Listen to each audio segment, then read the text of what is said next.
Chat, sex negative feminism is reactionary and you shouldn't buy into it. True. Guys, the Korean 4B movement is terrible. You know that, right? It's the same reason why political lesbianism failed in America. Like, it achieved nothing. How much has the 4B movement done for Korea? Like, they're still as, like, nothing has improved. It doesn't work. Look, okay, I think that women should, like, in their personal lives, be very careful about association with men, because statistically speaking, there's a very good chance any individual guy that you've met is a piece of shit. No, but it feels good. No, it doesn't. Also, by the way, I'm really sorry. Ooh, am I opening with the hot takes? I think the 4B movement is sexist, and so is political lesbianism, because both of them operate on the delusional assumption that women's libido are low enough that rationality and political interest for a group would overwhelm individual interest for love, romance, or sex. Are you insane? Do you have any idea how strong the sex, romance, like, the partner drive is in human beings? Most human beings? I genuinely feel like it's born from the idea that, like, men like sex and women endure sex, and for that reason, like, women withholding sex is like, oh, they're fine, you know? Dude, most chicks would go fucking crazy without sex. Same with most guys. Like, that's just how it is. Like, but not only sex, but, like, romance, interpersonal relationships, not really low. Yeah, really low. Yeah. It's literally, like, one of the most inbuilt drives. Like, it's insane. That's why so many of the political lesbians ended up marrying gay men, like Dworkin. I think the 4B movement's the right response to a result of the election coming from. It doesn't matter whether or not you think it's rightful. Like, it doesn't work and it's stupid. Also, they're sex negative and reactionary and TERFs, you know? Like, hating men isn't revolutionary. They were doing that shit 4,000 years ago, okay? Trust me. It's not feminist. It's just, like, it's literally MGTOW, but the other way around. Has MGTOW done anything for men? Why don't we engage in, like, a sensible version of this rhetoric? Why don't we just say something like, I don't know, if you have a boyfriend or husband who actively wants to take your rights away, maybe don't be in a relationship with them. Like, that's fine, right? I forego what MGTOW is. Men going their own way.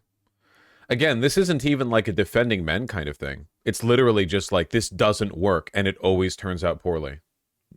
You're not wrong with misogyny is insane, Korea. Yeah, and has the 4B movement fixed it? You know, I have a great idea. I think that separating men and women, like socially, is the best way to address misogyny. Let's take a look at societies that separate men and women. Saudi Arabia, how are things going over there? You think it's a joke. I'm not joking.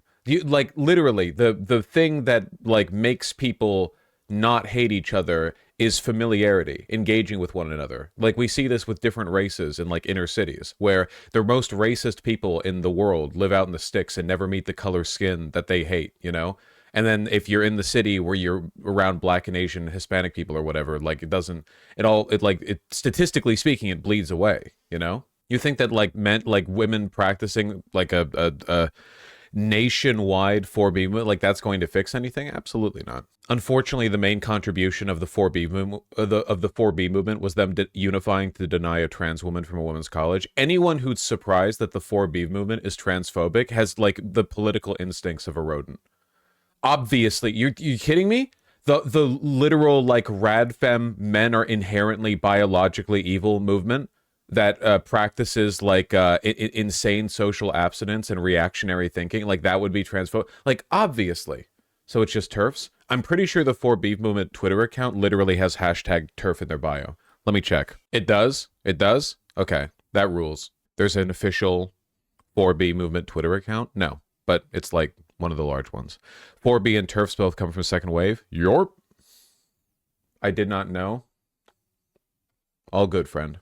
All good, crack pipe Prometheus. Why do people usually say that only sexually frustrated men turn to the right but not the other way? Why don't sexually frustrated women turn to the right? Because women are the gatekeepers of sex. This is like the bell curve thing, where low IQ people say that, then medium IQ people say otherwise, and then high IQ people say that. They obviously are. Like, don't be stupid. If women want to have sex, they can have sex. Women don't usually find themselves in positions where they are just incapable of talking to or making, like, relationships with other people. They have other issues. Femcells aren't real. Femcells aren't people who can't get laid. They're people who don't like the men that God is presenting them. And you know what? Can't blame you. I've been on Grindr. I know what men are like. It's crazy. It's crazy to me that any men get laid, to be honest with you. How is 4B anti-trans? It's just like there's You can literally Google 4B transphobia. Like, the movement is not pro-trans at all. It's anti-trans. They think that trans women are men that are deceiving people with makeup and dresses to try to, like, rape women in bathrooms. Exact same thing radfems have done over here in the West. For what it's worth, a lot of incels also can get laid. Yeah, but let's not, like, draw a false comparison here. It is possible, like, there are a lot of men for whom their life is a social void. They talk to no one, they engage with no one. If they talk to people, like, in public, in the street, they get, like, weird looks. They have nothing and no one. Does this happen to some women? Yeah. But let's not, like, pretend this isn't a gendered issue. People see men, that's not true. It is true.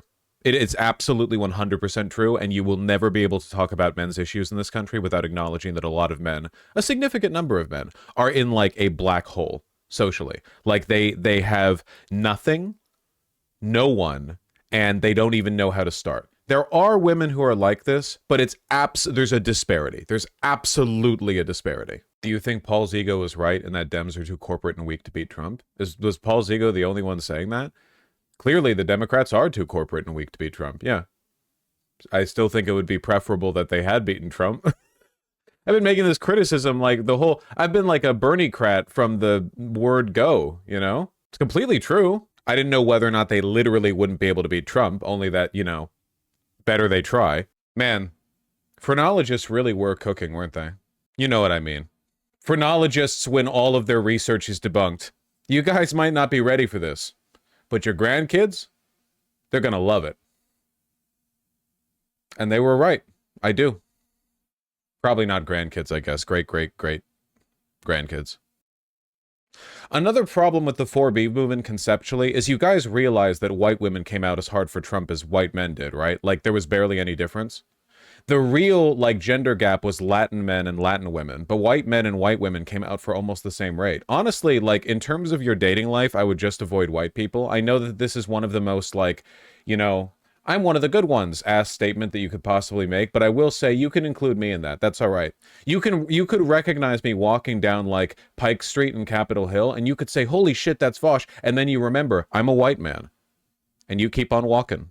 Did you see the most important issue for, swing voters was that Kamala Harris was too pro-trans? Yeah, of course. Reality doesn't matter. Only narrative matters. Republicans crafted a very compelling, very correct feeling narrative about Democrats being too woke and communist and blah-de-blah-de-blah and elitist and so on. And Democrats had basically nothing to push back on. Well, I mean, they didn't. Like, they could have, but they didn't.